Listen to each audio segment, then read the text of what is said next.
이정섭 당시 부장검사, 중앙지검장 시절 중앙지검 부부장으로 승진했습니다. 이정섭 차장의 처남댁인 강미정입니다. 저와 같은 일은 다시는 반복이 되면 안 되겠죠. 이걸 일반인들이 겪었을 때 받는 그 고통이 정말 크다는 걸 제가 알았어요. 국회의원의 입을 빌어 말을 했지만 이걸 고쳐주셔야죠. 입법기관인데. 바꿔주실 힘이 있잖아요. 해주셔야죠. 저한테 다 자살행위라 그랬어요. 억울함이 풀렸으면 좋겠어요. 윤석열 총장 체제의 검찰은 김학의 전 차관 출국 금지에 관여한 인사들을 대대적으로 수사하기 시작했습니다. 우선 사건을 이정섭 부장검사가 이끌던 수원지검 형사 3부에 배당했습니다. 범죄 발생 지역이나 피의자 주거지 관할도 아니었습니다. 오히려 이정섭 부장검사는 김학의 전 차관 공소유지 담당, 즉 김 전 차관의 유죄를 이끌어내야 하는 상황이었습니다.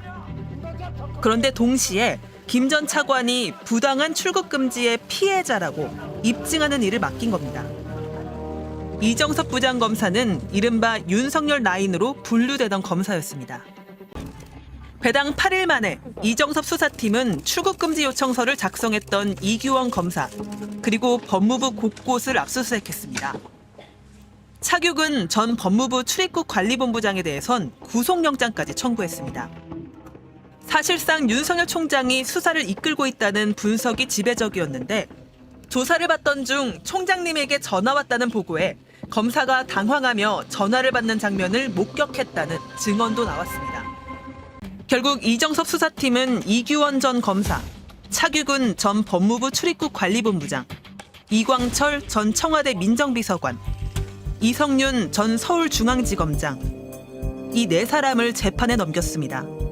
4년여에 걸친 재판 끝에 지난달 이들 4명은 대법원에서 모두 무죄 판결을 받았습니다. 수사의 시초가 됐던 제보. 제보자는 장준희 당시 부장검사였습니다. 오히려 출국금지 과정의 불법을 알게 돼 국민의힘에 제보했다고 했습니다. 제보 내용의 핵심은 당시 법무부가 민간인이던 김학의 전 차관의 출입국 정보를 불법적으로 조회했고 또 출국 금지를 요청하면서 문서에 기재했던 사건 번호가 허위라는 것이었습니다. 그러면서 당시 박상기 법무부 장관과 김호수 차관을 비롯한 법무부 고위직부터 출국 금지 요청서를 작성한 이규원 검사까지 11명을 범죄 혐의자로 지목했습니다. 출국 금지를 실행했던 이규원 당시 검사는 김 전 차관이 아직 공식 입건되지 않아 사건 번호가 없었기 때문에 일단 과거 사건 번호를 긴급하게 적어낸 뒤 사후 수정하려 했다고 해명했습니다. 긴급한 경우 출국금지 요청서에 사건 번호를 제대로 기재하지 않는 관행이 존재했다고 볼 수 있었습니다. 불법 출국금지 혐의에 무죄를 선고한 사법부는 수사 대상자가 될 것이 확실한 김학의의 출국 시도를 저지한 목적의 정당성, 필요성, 상당성이 인정된다고 밝혔습니다. 이는 무고한 일반인의 출국을 저지한 경우와는 달리 보아야 한다고 명시했고 이 판단은 대법원까지 그대로 유지됐습니다. 김학의 전 차관 출국금지 관여자들을 수사에 기소한 이정섭 당시 부장검사. 2015년 대구지검에서 윤 전 대통령과 연을 맺었고 윤석열 서울중앙지검장 시절 중앙지검 부부장으로 승진했습니다. 윤석열 정권 때도 중앙지검 부장검사를 거쳐 수원지검 차장검사로 승진하는 등 탄탄대로를 걸었습니다. 그러다 골프장 접대와 자녀 위장 전입 의혹 등이 제기됐고 검찰은 이 사건을 1년 5개월이나 조사한 뒤 윤 전 대통령 파면 직전인 올해 3월에서야 이 검사를 불구속 기소한 상태입니다. 출국금지 관여자들이 수사와 재판을 받던 2021년 6월 2심에서 실형을 선고받고 복역 중이던 김학의 전 차관이 석방됐습니다. 본인이 저 없다고 생각하시나요? 어떻게 생각하시나요? 예? 법원은 별장 동영상 속 남성은 분명 김 전 차관이라고 못 박았지만 성접대 혐의는 공소시효가 지났다고 봤습니다. 그나마 2심에서 유죄였던 뇌물 혐의도 2심 과정에서 증인 최모 씨가 검사의 사전 면담 이후 영향을 받았을 수 있다며 무죄를 선고했습니다. 무죄 판결의 빌미가 된 검사의 증인 사전 면담. 증인 최 씨를 사전 면담한 검사도 다름 아닌 이정섭 검사였습니다. 이 검사는 2심 과정에서 증인을 면담해 김 전 차관 무죄의 빌미를 제공했다는 지적에 대해서는 증인 사전 면담 제도는 공소유지를 위한 합법적 제도라고 반박했습니다.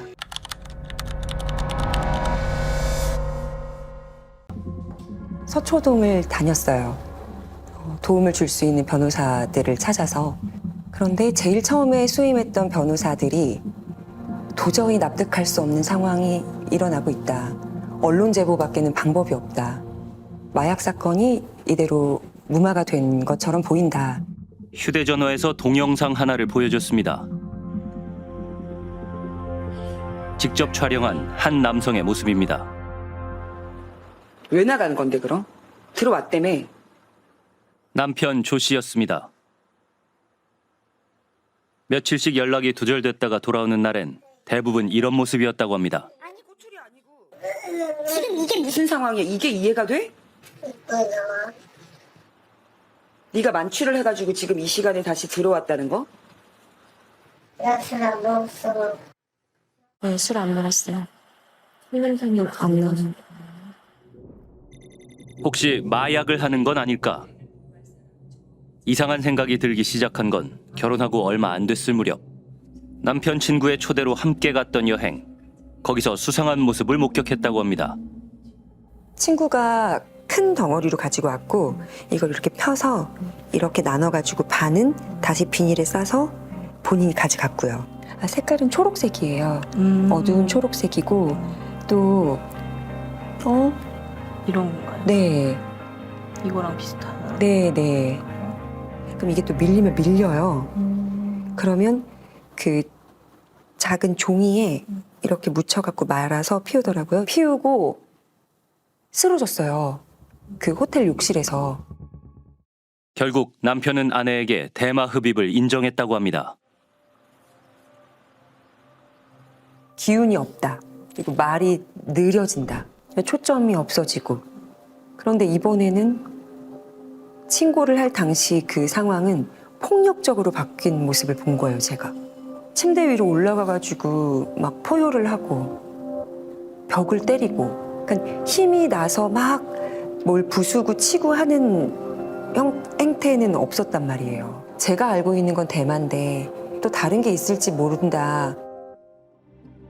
112 상황실에 신고가 접수된 건 2월 6일 밤 11시 반경.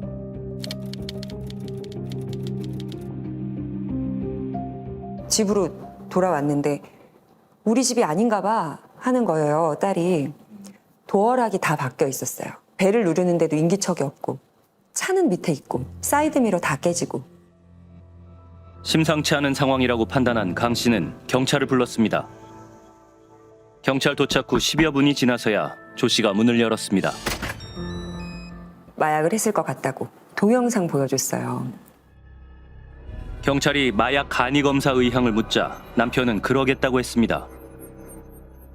하지만 경찰이 지원 요청을 하는 사이 남편은 방으로 들어가 누군가와 통화를 했고 갑자기 태도를 바꿔 마약 검사를 받지 않겠다고 했습니다. 남편의 집안은 경기도 용인시에서 20년 넘게 골프장 사업을 이어오고 있는 재력가 집안. 매형은 이정섭 전 수원지검 2차장 검사입니다. 경찰은 어디선가 걸려온 전화를 받은 후 추가 수사나 증거 확보 없이 그대로 철수했습니다. 다음 날 강 씨는 수서경찰서에 남편을 가정폭력과 마약 투약 혐의로 정식 고발했습니다. 마약 투약 혐의를 입증할 수 있는 남편의 물건들도 증거가 될까 생각해 가져갔습니다. 하지만 경찰은 증거로 받아들이지 않았습니다. 다 안 된대요. 오염됐다고. 수사에 진척이 없자 강 씨는 같은 달 28일 서울경찰청에 다시 고발했습니다. 사건은 다시 관할서인 수서경찰서로 내려왔습니다. 첫 수사관이 배정된 건 한 달 뒤. 하지만 수사는 진행되지 않았고 1, 2주 간격으로 수사관이 교체됐습니다. 경찰이 남편에게 소변과 모발을 제출받은 건 5월 19일. 최초 신고에서 석 달이나 지난 시점이었습니다. 당초 사건 다음 날 경찰에 출석하겠다던 조 씨는 검사 대신 탈색을 했습니다. 머리가 이 색깔이었던 적이 한 번도 없어서 3월 말엔 한 대학병원에 들러 마약 검사까지 받았는데요. 보통 보건 관련 직종의 면허를 딸 때 필요한 검사로 대마 성분은 확인되지 않는 검사입니다. 경찰 출석을 일주일가량 앞두곤 제모를 한 정황도 발견됐습니다. 지불한 금액은 21만 5천 원. 가격대를 보면 여러 부위를 제모한 것으로 보입니다. 국과수 정밀 감정 결과 남편은 마약 음성 판정을 받았고 경찰은 혐의 없음으로 사건을 종결했습니다. 사건을 담당했던 수서경찰서에 조 씨에 대한 수사가 늦어진 이유를 물었습니다.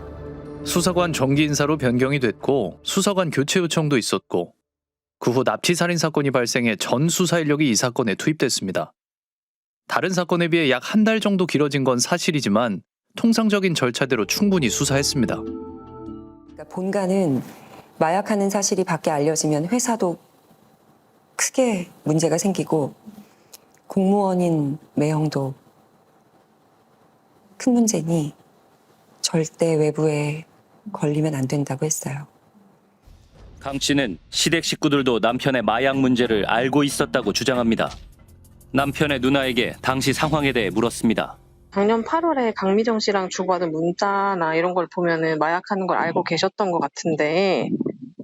아니요, 그러지 않았는데요. 그 몸 밖으로 빠져나가려면 일주일 이상 걸린다. 그리고 대마 카트리지 이런 사진들 좀 보내주면서 찾으신 거 아니에요? 그거는 그냥 일반적인 상황을 얘기한 거고 병원에서 그거는 그냥 일반적인 사실이고 제가 그거를 동생이 했다고 해서 한 말은 아니에요. 저 지금 전화가 들어와서요. 지난 국정감사에선 이정섭 검사가 처가와 관련된 각종 민원들을 해결해 주었던 것 아니냐는 의혹도 제기됐습니다.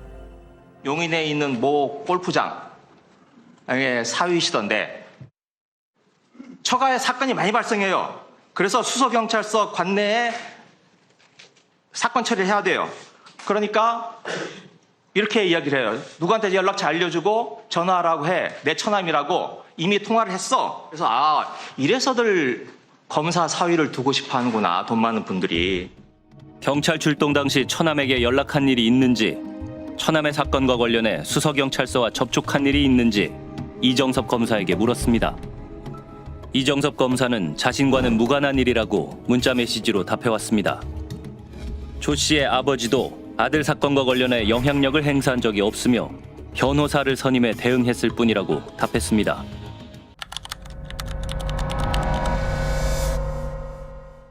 네, 저는 서울에서 두 아이를 키우고 있는 엄마고요. 그리고 얼마 전에 검찰총장께서 국감에 이정섭 검사의 친인척 소송에 놓여 있었다. 그 소송인이 제보자다라고 하셨던 그 친인척이고 이정섭 검사가 한 언론에서 반론 펴면서 처남댁이라고 언급을 했더라고요. 이정섭 차장의 처남댁인 강미정입니다. 이정섭 검사면 네. 법조계에서는 윤 대통령하고도 가까운 실세 검사라는 걸 잘 안단 말이죠. 네. 아마도 변호사를 구하시기가 어려웠을 것 같은데? 무척 힘들었어요. 서초동에 변호사 사무실을 다녔어요. 근데 제 등본에 이정섭 검사하고 그 이정섭 검사의 딸이 올라와 있어요. 머뭇거리는 분들이 많았어요. 그리고 가사소송을 하면 안 되겠냐. 형사랑 마약 고발은 좀 제치고 동문들 배제하고, 그러니까 이정섭 검사님 연수원 동기분들 빼고. 그러고 보니까 서초동에서 맡아줄 분들이 없더라고요. 결국은 구하긴 구하셨어요? 네. 먼저 멀리 있는 변호사 사무실에 갔다가 그분 사임하고. 아, 그분도 사임했어요? 네. 한번 맡았다가? 네. 어디다가도 얘기를 못하고 있는 중이었어요. 아무도 안 맡아주고. 네. 답답하고 수사기관은 만나주지도 않고 전화도 안 받고. 그럼 나는 뭘 할 수 있을까 내가. 그럼 죽기를 각오하고 덤비자 하고. 그 의원실에 이 자료가 넘어간 게 언제입니까? 제가 6월, 7월, 8월은 저에 대한 검증이 필요했던 시기였어요. 그러니까 일단 6월에 먼저 접촉을 한 거네요. 네. 만나본 건 6월이에요. 그 사이에 이게 사실관계가 맞는지 당연히 의원실에서는 검증하는 시간이 꽤 걸렸고 네. 이정석 검사가 뭐 수원지검의 이재명 수사를 맡았다. 이거하고는 상관없이 한참 전이네요. 그럼요. 저도 뉴스 보고 알았어요. 수원지검 갔다는 거.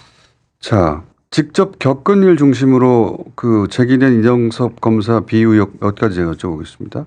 우선 처가에 가사도우미 전과를 조회했다는 것은 어떻게 알게 되셨어요?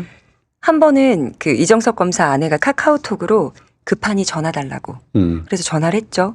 그랬더니 지금 계시는 아주머니가 전과 3범이래요. 무슨 전과인지도 모르는데?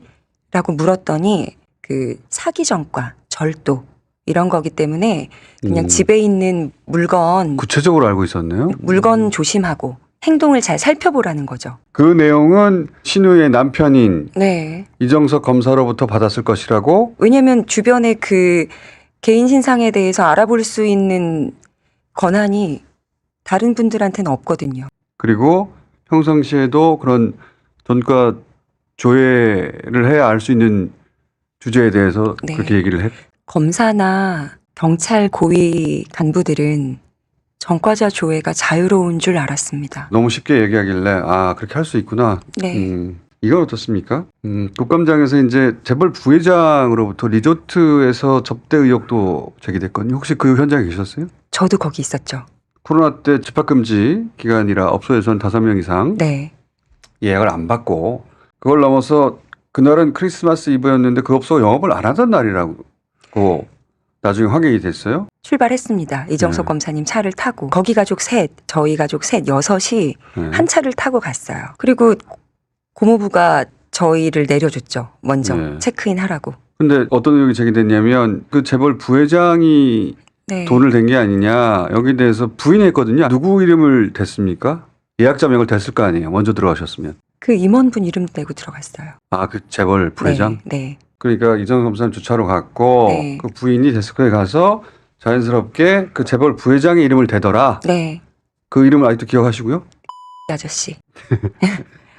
네. 아, 그렇게 불렀습니까? 저도 아저씨라고 불러. 그분을 아저씨라고 부를 만큼 친해요. 그래서 그 리조트에 가서도 그분의 이름을 대니까 방을 안내해 줬다. 네. 직원들도 다 알고 있었고요. 그러면 그분이 예약한 거 아니에요? 그분이 예약을 나올 때도 저희가 같이 나왔어요. 데스크는 들르지 않고 아. 바로 그 눈밭으로 간 거예요.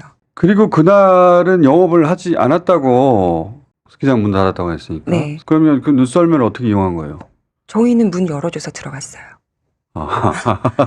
문 닫았는데 특별히 문을 열어줘서 아이들이 눈썰매는 탔다. 네. 리프트도 다 멈춰 있었고 근데 이 망을 쳐주고 그 망 열린 곳으로 들어가서 아이들은 썰매 타고 특별한 놀았죠. 대우를 받고 있다는 건 그때도 아셨겠네요. 출발할 때부터 얘기했기 때문에 아이가 아픈 게 하얀 눈을 보고 힐링을 하면 나을 거다. 우리끼리만 쓰는 건데 아, 괜찮아. 우리끼리만 쓰는 것이다. 네. 그리고 그 사진에 보면은 8명이 한 방에 있단 말이죠. 9명입니다. 아, 실제로는. 네. 아이들도 있었으니까요. 그리고 그 부회장이라는 분. 아, 그렇죠. 우연히 잠깐 들린 것처럼 해명을 했는데. 그곳이 우연히 들를 수가 없는 게요. 리조트부로부터 그 클럽하우스고 1층은 와인셀러랑 같이 스테이크를 파는 곳인데 차로 이동해도 5분, 10분 걸렸던 거리예요. 그렇구나. 네, 그러니까 그래서 숙소에 있다가 우연히 글로 들릴 수가 없다. 그 거리가 아. 상당해요. 그리고 추운 날이었잖아요. 아저씨가 기다리시니까 빨리 애들 챙겨 가자고 했기 때문에 아, 네. 우연히 들린 게 아니라 네, 기다리고 계셨어요. 아저씨가 기다리고 있었다. 네. 그리고 숙소에서 네. 식당이 바로 옆에 붙어 있는 줄 아니에요. 알았는데 그게 아니라 따로 공을 들여서 찾아가야 되는 장소예요. 차로도 한 5분 정도 가. 이정석 검사 측에서 결제했는지 여부 아십니까? 일단 저희 남편도 안 냈고 고모부도 그냥 잘 먹었습니다 하고 나왔어요. 적어도 본인이 있는 그 자리에서 네. 누군가 가서 결제하는 걸 본 적은 없다. 네, 저는 없습니다. 알겠습니다. 그래서 아마도 접대를 받은 게 아니겠는가 이렇게 생각하시는 거네요? 그렇다고 의혹을 제기합니다. 과거에도 많은 일들이 있었기 때문에 아, 그때뿐만이 네. 아니라 이것은 접대인가 보다 하는 상황들이 많았죠. 그 자리에 늘 제가 함께 했었고. 그리고 이제 가장 심각한 사안이고 본인을 이 자리에 있게 만든 사안인데 네. 남편이 이제 마약을 여러 차례 하고 가정폭력도 있고 더 이상은 내가 안 되겠다 싶어서 경찰에 직접 신고하신 거죠? 네, 맞습니다. 2월 6일 12시, 올해? 네, 올해 2023년 2월 6일 밤 그래서 12시. 7일 넘어가는 시간이었을 거예요. 경찰을 먼저 112 신고해서 불렀어요. 두 분이 먼저 왔고 제가 남편이 약에 취한 동영상과 함께 자료들을 보여줬더니 도저히 안 되겠다. 이렇게 해서라도 멈추게 만들어야 되겠다. 왜냐하면 저랑 딸은 밖에서 못 들어가고 있으니까 아, 지금 문을 열고 들어가면 물리적 충돌이 발생할 것 같다는 위험이 감지가 됐어요. 그러니까 2달가량 친정에서 지냈어요. 아이들이 위협적으로 느껴서. 그리고 학교 개학하고 이제 나가야 되는 날이 온 거예요. 예. 그래서 집으로 들어가서 애기 준비물도 사고 학교 가기 전에 목욕탕도 가고 싶다 그래서 목욕탕 갔다가 오는데 문이 다 바뀐 거예요. 2시간을 기다렸어요, 밖에서. 안에 있는데. 차도 있었고. 남편 차 사이드미러가 물론 다 부서져 있었지만 그래서 보자마자 지금 이상하다. 취해 있는 상황일 수 있다. 네. 지금 내가 들어가면 위험할 수 있다. 네. 더 이상 못 참겠다. 네, 참을 수가 없죠. 그래서 딸도 있는데. 신고를 했어요. 네, 신고했습니다. 그러면 당연히 왔겠죠? 왔어요. 그 다음에 벌어진 일이 뭡니까? 2명 갖고는 안 되겠다 해서 2분을 더 불렀어요. 경찰이 경찰분들이. 도착하더니 위험할 수도 있으니 네, 2사람을 더 불렀어요. 4명이에요? 같이 올라갔습니다. 네. 경찰분이 문 두들겼어요. 10분 동안. 예. 그러더니 이제 남편이 나왔죠. 나왔습니다. 이제 약에서 깨는 중이었던 것 같아요. 평상시 네. 예, 봤던 기준으로 보자면 네, 그러면 현행이잖아요. 그렇죠. 예. 저는 두려웠던 게 뭐냐면 이대로 정말 남편이고 아이들 아빠인데 끌려가는구나. 내가 신고를 했어. 이걸 이제 어떻게 감당하지? 그것에 대한 두려움이었어요. 일이 커진 거죠, 지금. 네, 예. 시댁에서도 난리가 날 거고 당연히. 그렇게 숨기고 좀 단돌이 하라 했는데 결국 네가 신고를 하는구나. 제3자의 신고만 걱정을 했던 분들이거든요. 근데 같이 들어가서 이제 소변 검사 받겠냐고 물어봤는데 남편이 받겠다고 얘기를 해서 출동한 경찰분들이 수서경찰서 강력계 검사 도구를 가지고 오라고. 근데 갑자기 안방 화장실로 들어가더니 안 나와요, 남편이. 일단 받겠다고 했는데. 네. 그래서 경찰관이 문을 두들겨서 또 남편을 나오라고 합니다. 네. 그게 한 2-3차례 정도 있었고요. 네네. 전화를 바꿔줘요, 경찰한테. 그 2-3차례 왔다 갔다 하다가 마지막에 경찰한테 나와서 전화 좀 받아보세요. 아버지가 통화를 하기 원한다고. 이상한 상황이네요. 네. 자, 그래서 전화를 받아요. 예. 너는 누구며 어느 서에서 왔는데 감히 여길 와서. 하도 소리를 질러서 전화번호 소리가 네. 예. 그래서 경찰분이 저는 신고받고 왔고 공무 수행 중이다. 그렇게 전화 받으시는 그쪽은 누구시냐. 당연히 이렇게 했겠죠. 네. 그리고 강력계 형사들이 도착해서 저는 집에 딸이 있어서 마약이나 폭력 워딩 쓰기가 좀 딸이 들을까봐. 해서 현관 밖으로 나가서 이제 그 강력 형사들에게 진술을 해요. 자료도 보여줬고. 찍어놓은 것도 있고. 네. 그리고 쭉 설명을 했어요. 정말 심각하게 잘 들어주셨어요. 심각하게 듣다가 그럼 어떻게 지금 들어가서 검사를 할까 이런 이야기들이 있었는데 전화가 와요. 저하고 이야기를 나누고 있던 강력계 형사 2명에게 전화가 왔어요. 그러니까 지금 아버님이란 분이 전화 바꿔봐 해가지고 통화하고. 소리를 막 지르고 니네 어디야 누구야 네. 그 경찰은 그러시는 댁은 누구십니까? 누구십니까? 이런 대화가 오고 한 다음에 밖에서 네, 도착한 강력계 형사 강력계 형사하고 그동안 가지고 있던 뭐 동영상이라든가 이런 걸 보여주고 네. 이런 얘기를 한참 하고 있는데 전화가 왔어요. 왔어요. 그 상담하고 있던 경찰에게. 네. 그다음에 들어오라고. 들어오라고? 네. 그냥 들어오라고? 통화한 분이 전화를 끊으면서 우리 들어오래 라는 이야기를 했습니다. 그러니까 멈추고 들어오라고? 네. 굉장히 이상한 일이네요. 네, 저도 그렇게 생각해요. 그 서에서 뭐라고 하면서 들어오라고 한지는 모르겠으나 전화를 끊고 그분이 우리 들어오라는데 네. 하고 그냥 갔어요? 갔어요. 검사를 한 것도 아니고. 아니에요. 네.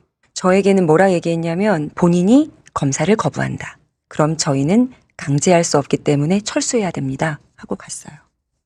이거 편하네. 가버렸어요 그냥? 네. 그리고 그 다음날 무슨 일이 있었습니까? 저는 아이가 집에 있으니까 현관문을 열고 집에 들어갔거든요. 네. 근데 거기 딱 이정섭 검사 와이프가 앉아 있는 거죠. 아, 저희 집 식탁에. 밤 12시가 넘었는데 12시가 넘었죠. 다 남편의 하고 누나가 있으니까. 어떻게 이 일을 해결합니까? 저는요. 일반인인데? 여러 크고 작은 민원들을 그 이정섭 검사님이 해결해 주신 걸 알고 있어요. 그동안. 네, 그건 또 한테 전에 들은 거기 때문에. 그런데 이거는 민원을 들어줬으면 안 됐던 거라고 생각해요, 저는. 이해할 수 없는 일이 벌어졌어요. 네. 경찰이 갑자기 철수해버렸어요. 네. 예. 좀 전까지만 하더라도 심각하게 검사를 어떻게 할까 이런 얘기를 하다가 네. 들어오래 하고 가버렸어요. 네. 그래서 이게 무슨 일인가 하고 집에 들어갔더니 남편의 누나가 네. 그 자리에 떡 있어요. 밤 12시가 넘었는데. 네.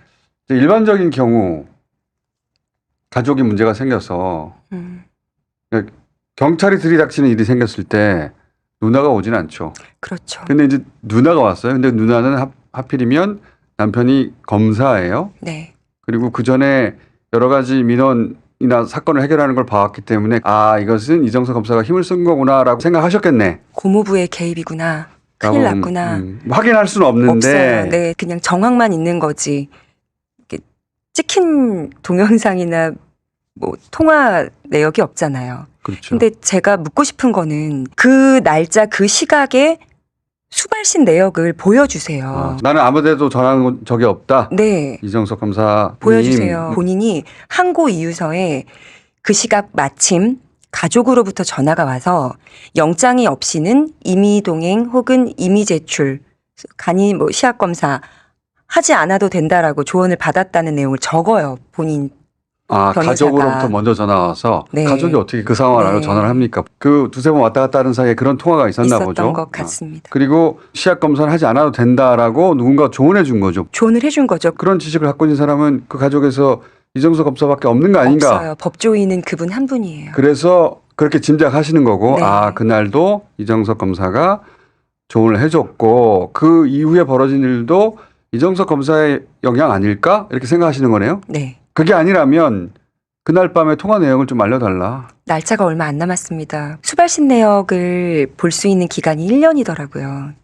빨리 보여주셨으면 좋겠어요. 수서 의지만 가지면 금방 확인할 수 있는 내용이죠. 그날의 정황은 알겠고 의심하시는 이유도 알겠는데 네. 그 이후 그 남편을 신고한 사안은 어떻게 전개됐습니까? 이 집의 명의가 남편의 명의니 저랑 딸이 이 집에서 분리돼 나가야 된다고 경찰한테 주장을 했어요. 누가 그런 주장을 했다고요? 이정섭 검사 아내가요. 그래 한마디로 말해서 네가 나가라는 거죠? 내보낸 거죠. 예. 근데 저만 내보낸 게 아니라 딸도 같이 나가게 했어요.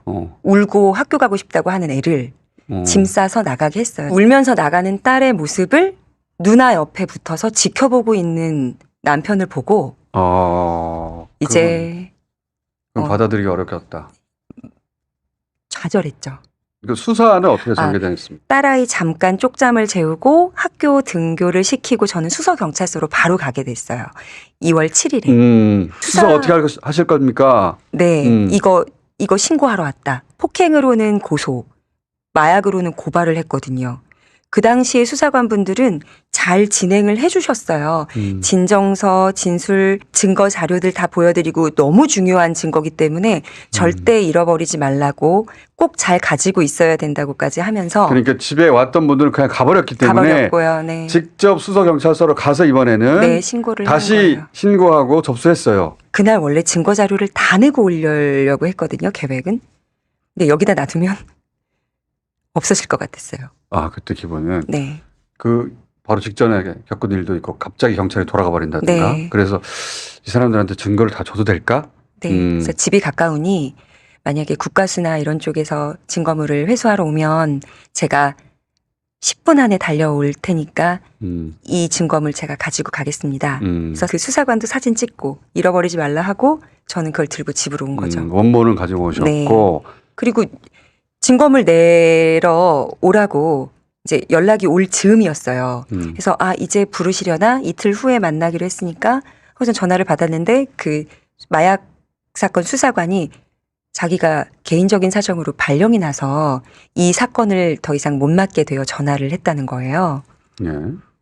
그럼 누가 맡아주시나요? 물어봤더니 좋은 분이 맡아주실 거래요. 좋은 분이. 예. 그리고 연락을 기다리는데 그렇게 바뀐 수사관이 6명이에요. 아, 그런 식으로 계속. 네. 첫 번째 개인적 발령이 사정으로. 났고 두 번째 두 번째는- 분은 그러세요. 그 증거물 내십시오 하고 변호사랑 날짜 잡아서 증거물 받기로 한 분이에요. 예. 근데 증거물 내놓으니까 아이고 가져가시라고. 아, 증거물을 가져가라고? 네, 이건 못 받는데요. 왜요? 모발을 가지고 왔음에도 오염됐을 거고 또 마약이 들어있는 카트리지도 본인 동의가 없으면 절도다 이거. 그리고 전화기도 이건 17년이고 18년이고 19년에 썼던 전화기이기 때문에 너무 동떨어져 있대요. 제가 진술할 때 2015년부터 진술을 했기 때문에 그걸 증명하기 위해서 전화기들을 가지고 온 거다라고 얘기를 했거든요. 안 된대요. 그래서 아무것도 받아주지 하나도 안 받았어요. 처음에 갔을 때는 너무 중요한 자료니까 네. 이거 꼭 가지고 계시고 네. 근데 놓고 가라고 하는 걸 그때는 내가 불안해서 가져갔는데 네. 이번에는 안 된대요. 그래서 첫 번째 수사관은 이거 증거 된다 했습니다. 네. 라고 말했더니 그 사람이 잘못 판단한 거예요. 잘못 판단한 것이다. 네. 그래서 첫 번째는 딴 데 가버렸고 두 번째는 증거를 안 받고 안 받고 자꾸 동일한 비슷한 사건으로 아내가 남편을 마약 신고를 했는데 그 신고한 사실을 남편이 알고 칼을 휘둘러서 위협을 했다는 거예요. 아, 그런 이야기를 해줘요? 네. 그래서 본인도 위험할 수 있다. 그래서 이거 위험하니까 네. 하지 말라는 얘기잖아요. 그거는. 그래서 신고했다는 사실을 그가 모르게 해야 됩니다. 그래서 우리는 출석을 시키진 않겠습니다. 남편을? 네. 빨리 불러주세요라고 했거든요. 근데 남편을 부르면 네. 남편이 신고한 사실을 알아서 해코지할 수 있으니까 남편을 부르지 않겠다? 네, 자, 네, 그게 네. 두 번째예요. 세 번째는요? 세 번째가 유령 수사관. 세 번째는 이제 또 바뀌었다고 해서 네. 문자가 왔어요. 그래서 그분하고 만나보려고 네. 연락을 했더니 그런 수사관은 없습니다. 그것도 저 혼자 간 게 아니라 변호사 동반해서 갔어요. 경찰서를 직접 찾아가서 네. 문자가 왔지 않느냐. 약속도 잡았고 이 사람 누구냐. 시간도 잡았고 만나기로 한 날이에요. 그날이. 그런데 갔더니 그런 수사관이 없대요. 없대요. 그 수사관하고 문자를 주고 받았는데 네. 우리 모르는 사람이다. 네 번째는 네. 네 번째는 계속 또 이름만 보내왔어요. 이름은 보내왔는데 저랑 연락은 안 되고 그 사람하고는 연락 자체가 안 되고 전화를 안 받으니까요. 다섯 번째는 마약 수사팀이 수서경찰서에 처음으로 꾸려진 날이거든요. 그 마수팀 팀장이 내가 해도 되면 그냥 내가 할게요. 라고. 자, 다섯 번째는 그러면 마수대 팀장이었어요? 네. 그래서 마수대 팀장하고는 어떻게 지내냅니까? 마수팀 팀장에게 가서 진술을 하죠. 2차 진술을. 그런데 저쪽 변호사가 예. 자기 수사기관을 상대로 법적 대응을 할 수도 있다는 거예요. 이 증거물을 받아주면. 남편 쪽에서 네. 지금 제출하려고 하는 증거를 받으면 경찰서를 상대로 네. 소를 제기하겠다고 했다. 머리카락이나 이런 건 본인의 동의 없이. 신체 일부기 때문에 이것도 받으면 안 되고 그래서 제가 그랬죠. 카트리지 안에 들어있는 내용물만 검사해줘라. 그랬더니 그것도 확인이 안 된대요. 저한테 절대 칫솔 같은 거, 면도기 같은 거 사설업체 가져가서 이거 막 유전자 대조하고 이러면 진짜 안 됩니다. 라고. 칫솔, 머리카락, 네. 유전자를 확인할 수 있는 거 가지고 확인할 시도하지 말고. 하지 말고. 그리고 증거물을 받을 수가 없다. 네. 처음에는 제가 할게요 했는데 네. 실제 이걸 진행하려고 하니 네. 그분 똑같이 증거를 받을 수 없다. 아예. 네. 여섯 번째는요. 이제 더 이상 돌려막기 할 수사관이 없어요. 제가 인원을 알아요. 그래서 디지털 경제팀인가 어떤 분 하나가 차출이 돼서 그분이 제 사건을 맡았어요. 저랑 같이 서울청에 포렌식을 하러 간 수사관이 6번째 수사관이에요. 그래서 좀 진행이 됐어요? 아니요. 팀장님이 하지 말라 그랬다. 팀장님이 이거 진도 내지 말라고 그랬다고 본인이 네. 말을 해요? 팀장님이 증거로 받지 말라고 한 거 아닌가요? 그걸 왜 또 저한테 내려고 하시냐. 똑같네. 네. 그래서 제 거 하나 했죠. 휴대전화. 강미정의 휴대전화와 SD카드를 포렌식 해달라고. 그런데 거기서. 자, 하도 안 하니까 이건 내 폰이지 않냐. 네. 이 폰에 들어있는 영상 이라도, 네. 받아달라. 네. 해서 이제 그건 냈어요. 냈어요. 내 폰에 있는 영상 확인해 보라니까 하고 네, 네. 그건 6번째 받았어요. 받았어요. 그리고 나서 그리고 나서 제가 신뢰는 바닥을 치고 있으니까 포렌식 하는 거에 추출 다 내가 참관하겠다. 어. 그랬더니 피해자분이 참관하는 경우는 없대요. 그래도 그래서? 나는 가겠다. 그래서 갔어요. 전화기를 꺼내고 SD카드를 이제 서울청 수사관이 뽑으려고 하는데 SD카드가 없는 거예요. SD카드를 넣어서 줬는데 SD카드를 본인들이 다 확인하고 휴대전화 SD카드 포렌식 해달라고 그 마수팀 팀장이 써서 예. 봉투에 넣어가지고 증거물로 보낸 건데. 그 안에 영상이 있으니까 네. 그걸 열었더니 그 휴대폰 안에 SD카드가 없어요? 없어요. 그래서 본인이 제출한 건데 네. 6번째 수사관한테 SD카드 어디 갔습니까? 라고 수사관이 물어봤더니 대답을 안 해요. 그러니까 SD카드를 가지고 분석을 해야 되는데 네, 없었어요. 없어서 이거 어떻게 된 거냐고 물어봤더니 대답을 안 해요? 네. 이게 어디 갔지? 이런 말을 하는 것도 아니고 없어요. 그냥 아무 말도 안 하고 네, 계속 그 카카오톡 만 하고 하고 있고. 증거물을 포렌식하러 갔는데 그 네. 증거물이 없으면은 그 형사가 놀래야 되잖아. 놀라야죠. 그 질문을 하는데도 대답도 없고 당황한 건 저랑 그 서울청에 있던 포렌식 담당 수사관 둘이 당황했겠지. 당황했어요. 이거 어디 갔지라고. 근데 그 양반은 네. 어디 갔어요 하는데 대답하지 대답도 않고 없어요. 카톡만 계속 하더라. 네, 네. 진짜. 저는 별걸 다 겪고 그 휴대폰을 가져가요 그냥? 그 포렌식 센터에서 이걸 내부에 있는 거 다 뜯고 거기에서 데이터를 추출하면 그래도 어느 정도는 한 번 거쳐갔던 내용들에 대해서는 복원이 된다면서 어허. 해보겠다고 본청으로 포렌식을 넘겨요. SD카드가 없는 채로. SD카드는 없는데 네. 이 휴대폰에 남아 있는 게 있는 뭐가 거라도. 있는지 네. 그래서 본청으로 넘어갔어요. 그랬더니 어떤 피드백이 옵니까? 6번째 수사관에게 포렌식이 완료됐습니다. 아. 와서 참관해서 추출할 때 같이 계시죠? 그거 예. 신청하셨으니까 하고 네. 제가 수서경찰서로 갔어요. 그래서 무슨 내용이 나왔어요 여기서? 사진 몇 개, 사진 몇 개? 대화 내용들도 몇 개 없고 그리고 성의가 없었어요. 일단 스크롤을 막 내리면서 없네요. 그러니까 큰 도움이 안 되는. 안 됐어요. 그래서 그걸 들고 어떻게 하셨어요? 돌려받았을 거 아니에요 그때. 그죠. 제 거니까 돌려달라 해서 받아서 개인적으로 포렌식을 맡겼어요. 아, 믿을 수가 없다. 그래서 개인적으로 포렌식을 따로 맡겼더니 데이터 양이 확 늘어요. 그러니까 대한민국 서울청에서 한 포렌식보다 네. 개인적으로 맡겼더니 살려냈습니다 하는 데이터가 훨씬 많아졌어요. 많았어요. 그러면 그 안에 뭐가 있었습니까? 가족들 간의 대화, 또 마약을 언제 했다고 특정할 수 있는 그 날짜의 사진들. 예를 들면 그 리조트 사진 같은 그렇게 것들이 나온 살려내신 거죠. 거구나. 그러니까 서울청에서 포렌식 했다고 했던 그 상태에서는 별게 없었고 네. 기관에 대한 신뢰를 잃어서 내가 따로 한번 해보겠다고 했더니 훨씬 더 많은 자료가 나왔고 네, 엄청 차이 많이 그리고 났어요. 그 즈음에 경찰에서 해결할 수 없다고 생각하셔서 국회로 가봐야 되겠다 이렇게 된 거구나. 그래서 지인들한테 나의 억울함에 대해서 이야기를 하니 있을 수가 없는 일이다. 저의 지인들과 또 그 변호사분들한테도 물어봤고 경찰에서 이걸 해결해 줄 것 같지 않고 그리고 변호사들도 이걸 해결해 줄 수 없어서 네, 안 되겠다. 제보를 해야 되겠다. 네, 그래서 공개적으로 문제 제기가 됐고 네. 여기까지 오게 된 거군요. 맞습니다. 엄청 힘들었어요. 뭐 협박 아닌 협박들도 있었고 어떤 종류의 협박이 있었습니까? 집으로 찾아온다든지. 그래서 집에는 CCTV를 다 달아놨어요. 현관에도. 집으로 누가 찾아왔어요? 집으로 이정석 검사 아내. 원하는 게 뭐야? 원하는 게 라고. 뭐야? 원하는 건 사과와 판결문이다. 저 사진은 저한테는 사실 크게 공격거리가 될 만한 사진이 아니에요.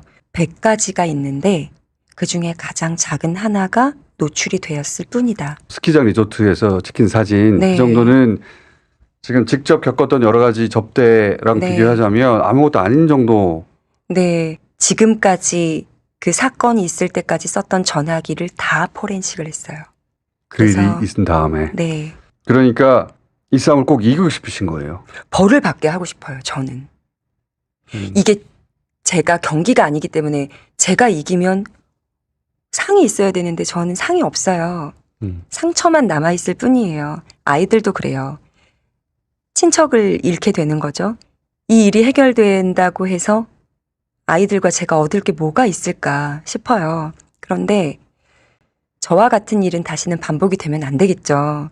어떻게 보면 참 운이 좋아서 저의 억울함이 세상에 드러나 밝혀진 거지만 그게 아닌 경우들도 부지기수로 많을 거란 말이에요. 본인이 직접 갔다 보니까. 네, 저는 뭔가 이익을 얻기 위해서 이걸 언론에 낸 게 아닌 사람이잖아요. 나쁜 일을 저지르는 검사들 더 이상 피해자 생기면 안 되잖아요. 이걸 일반인들이 겪었을 때 받는 그 고통이 정말 크다는 걸 제가 알았어요. 그래서 국회의원의 입을 빌어 말을 했지만 이걸 고쳐주셔야죠. 입법기관인데. 바꿔주실 힘이 있잖아요. 이런 일이 다시 없도록. 네. 해주셔야죠. 저한테 다 자살행위라 그랬어요. 억울함이 풀렸으면 좋겠습니다. 억울함이 풀렸으면 좋겠고. 뉴스에서 보면 두려워요. 이분들은 모든 걸 다 할 수 있는 분들인 것 같아요. 그래서 우리 이것도 할 수 있는 집단이야. 너 하나쯤은 이라는 위협으로 느꼈어요. 저는 그런 뉴스들이 볼 야, 때마다. 저런 사건도 저렇게 끌고 가는데 네. 나 정도는 정말 간단하게 해치우겠구나. 네. 그래서 무서웠는데 이렇게 무서운 채로 숨어서 끝낼 일이 아닌 것 같다. 저희 애들도 있으니까요. 제가 독립투사는 아니에요. 그런데 저희 애들도 작게는 이 집단에서 살아야 되고 넓게는 세상에 나와서 살아야 되는데 그게 국가에서 할 역할이잖아요. 아이들이 공정하게 대우받고 또 억울하다고 얘기하면 들어주고 한쪽의 편만 들지 않는 나의 아이들이 억울한 일을 당하지 않게 해야 되겠다. 더 이상은 얼굴이나 이름 숨기고 할 게 아니라 이렇게 직접 나오셔서 얘기하는 네. 게 좋겠습니다. 저도 동의합니다. 저희도 도움이 되는 일이 있다면 마이크를 드리겠습니다. 자, 여기까지 하겠습니다. 감사합니다. 네, 고맙습니다.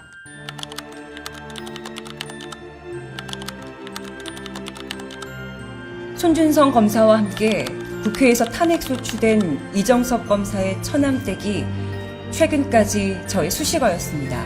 이정섭 검사의 처남댁으로 살았던 저는 무도한 검찰 폭력의 생생한 목격자였고 현재는 피해자입니다. 하지만 지금부터 강미정이란 이름으로 살고자 합니다. 저는 저의 이름을 되찾겠습니다. 그리고 오늘 이 선택과 결심을 많은 분들 앞에 알리고자 합니다. 저와 제 가족에게 고통을 준 거악과 맞서기 위해 조국혁신당에서 당원들과 함께 나아가겠습니다. 삶이 짓밟히고 유린당한 이들과 함께 나아가고자 함입니다.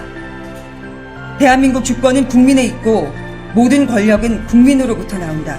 국가는 국민입니다. 국민이 곧 국가 그 자체입니다.